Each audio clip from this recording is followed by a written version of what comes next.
The Russian withdrawal from Syria is one of the most important stories happening right now in the world.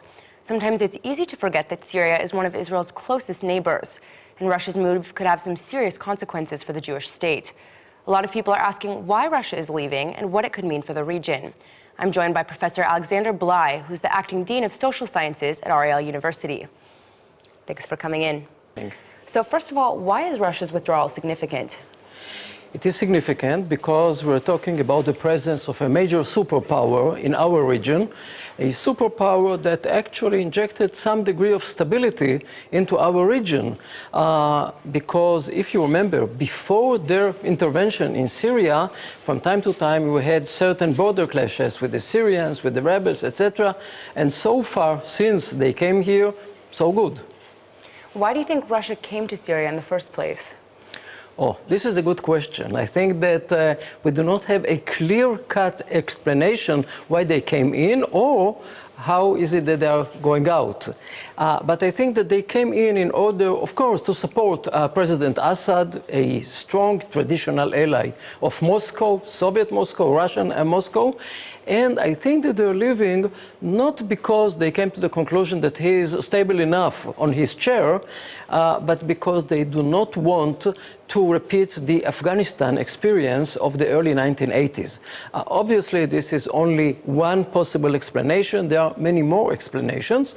One of them has to do with the fact that they found themselves on the opposing side of Saudi Arabia.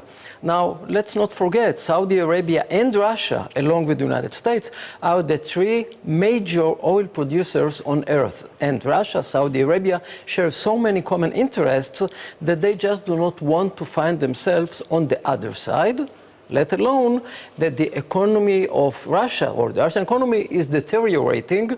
The Saudi economy is deteriorating and they must put their economic forces together. Again, this might be a partial explanation. Do you think it was a power play with the U.S. at all? Well, to be very cynical, I would say, where is the USA? Well, if it was under a Republican president or any former American president, whatever party he belongs to, yes, I would have said definitely this is a power play. But now the current administration in Washington actually withdrew from the Middle East. They withdrew their support for Israel, for Egypt, for Jordan, for Saudi Arabia, for Iraq. And their policy is very different. Their policy now is pro-Iranian. Now, we must remember, Iran, as much as it is a temporary ally of Russia, basically it is not an ally because the main directive of the regime in Tehran is to export the revolution. In Russian terms, it translates into the Ingush Chechens, into the Tatars, into the Dagestanis, etc., etc. And therefore, to put it in very clear terms, no, this is not a power play with the United States. This is a demonstration of strength in this area. This is our backyard, and we're here to watch what exactly you guys are doing here. So it was a demonstration of strength. Obviously, Russia is a world power, and they were here in Syria. Now they're leaving. What does that leave?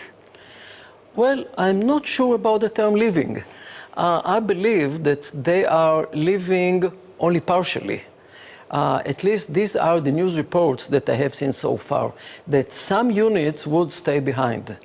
Now, it means that they would leave the factions in Syria to fight each other.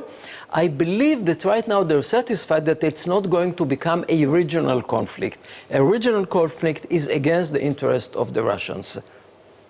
What about Israel in all of this? Obviously, Israel is a neighbor of Syria. They're leaving Syria. We're not really sure what's going to happen there now between the warring parties that are still there. What does that mean for Israel?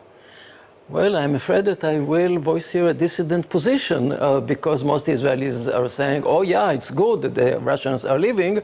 I think that quite the contrary.